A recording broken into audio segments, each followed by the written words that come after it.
Hello everybody, I'm Bill Dance and you're watching Outdoors in the Bluegrass. Outdoors in the Bluegrass is made possible by Academy Sports and Outdoors, for all for less. Lose, feel the difference. Strike King Lures, tie one on. Digital Effects Wraps, advertise the wrap way. Hoghead Trailer Sales, we're all about trailers. Warriors Tackle Supply, get tight lines. All right, what's going on, everybody? This is something new for us. So, I got my 3 antler mounts for the past 3 bucks that I've got this past 3 years. But Crissy took her first deer ever this year, and she wants a Euro mount. Now, I know that there is a high-quality way of probably doing this, and that's what you pay taxidermists for. But this is a do-it-yourself at home. We've had this head in the freezer since late September. And I let it thaw out a little bit yesterday. It's still cold, but I'm going to skin it and get as much off of it as I can. Then we're going to boil it. So we're going to start with that. I still like the fact that it's still a little cold. It should be getting as much off with the knife as easy as possible. And then we'll set that sucker to boil for a while, and then we'll pull it out, and we're going to do a hydro dip on it as well. So pretty stoked about it. Let's see if we can get it going.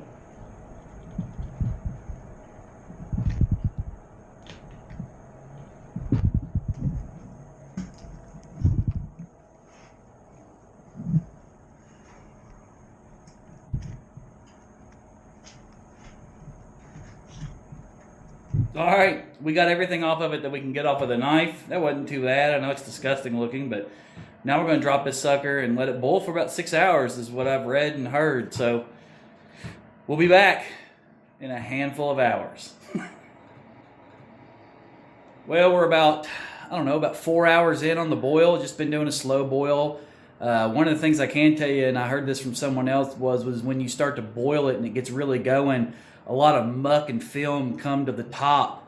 So when you see that happen, you need to make sure that you pull that sucker off, pull the heat, shut everything down, pour all that nastiness out, rinse the pot, put fresh water in it, and start it again.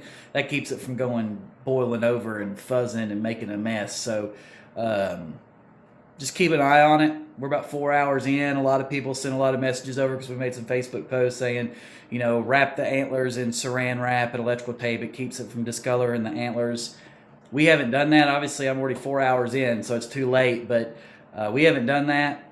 I haven't seen any discoloration. What we'll do is we'll clean the antlers real good, and we'll polyurethane them just like we did. The plan for this is once it comes out after about 6 hours is to start pulling, obviously, all the meat off. Let's get it down to bone. We'll use a soft, rigid but not a wire brush, like a plastic bristle brush. Help get everything off, clean it real good, and then we'll do the antlers. We'll get them cleaned up, polyurethane those. Then once all that's dry, then we'll tape up the antlers and we'll start working on hydro dipping the skull. So it's not going to be a day process, but at least we've mastered the first part, I believe. I think we're doing okay.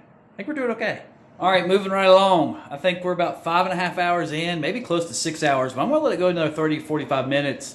Everything seems to be going pretty well. Pulled the head out, and like I said, once we made a post that we were doing this, already got a bunch of Facebook responses, wrap the antlers in saran wrap and electrical tape. That keeps the discoloration from the boil, and I haven't noticed any issues, but our antlers really haven't made it down in there. Our pot's actually probably too small. Someone also commented, you got to get the entire skull in there. Some of the back of your skull's not underwater. Well, it's what I had, and that's the whole point of this video is not all of us are prepped and geared out to do a perfectionate Euro mount, so I'm doing it the do-it-yourself home way with whatever you got and see how it turns out. And if it turns out good, maybe y'all can try it. But what we did now was the lower jaw just fell off, so I went ahead, and that's what made me decide to go ahead and let it do another 30, 45 minutes because now the jaw fell off.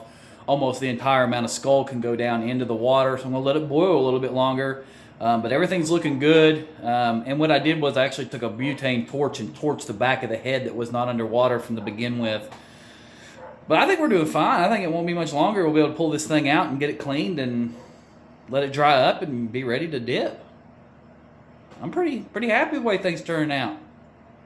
We'll keep going. 6.5 hours in on the boiling. And about another 30 minutes of work. I went ahead and pulled the head out, and I got probably 98% of the skull clean.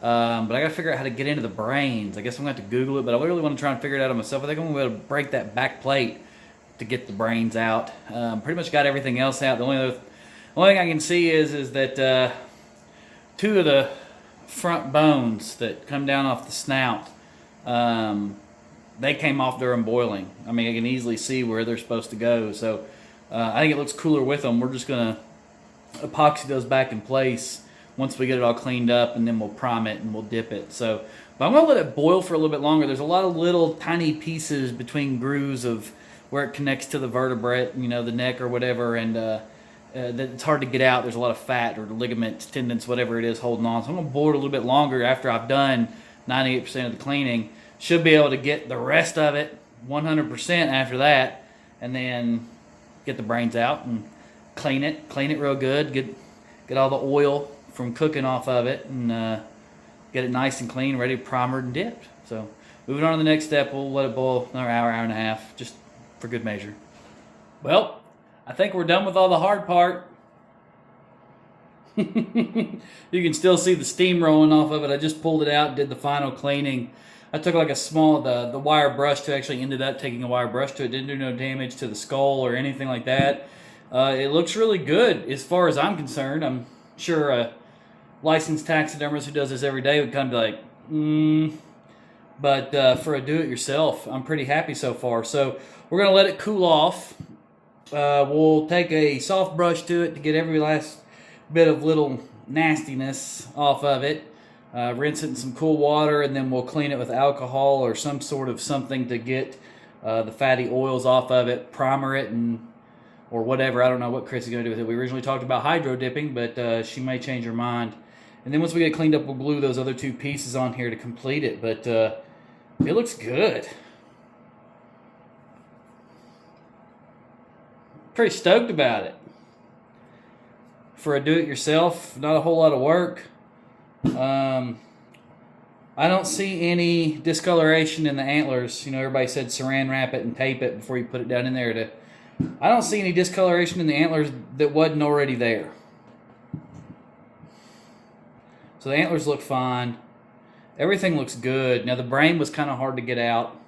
Remember I'd mentioned that a little bit ago, but I ended up taking a rod and just kind of grossly getting in there and tearing it up, and then boiled a little bit more, and it came right out. So we'll clean it, rinse it off, brush it, get the antlers cleaned, get those polyurethane, glue those two pieces back on, and then see what Crissy wants to do with it. I'm pretty stoked. I think it's awesome. We'll see you back in a little bit. Next steps. We're going to finish those steps tomorrow, so good night.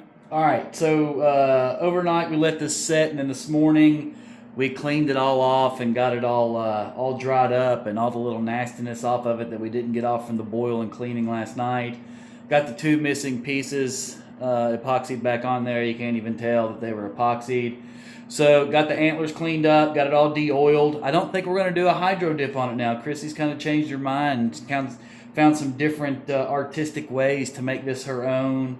So I think she's still going to research. But as far as the Euro mount, what we're going to do now to finish this up for her, so we can hand it off, is we clean the antlers. I'm going to polyurethane those. That'll darken them up, make them glossy, and keep their color for a long time. That's what we did with all the ones behind me. It makes them look real cool.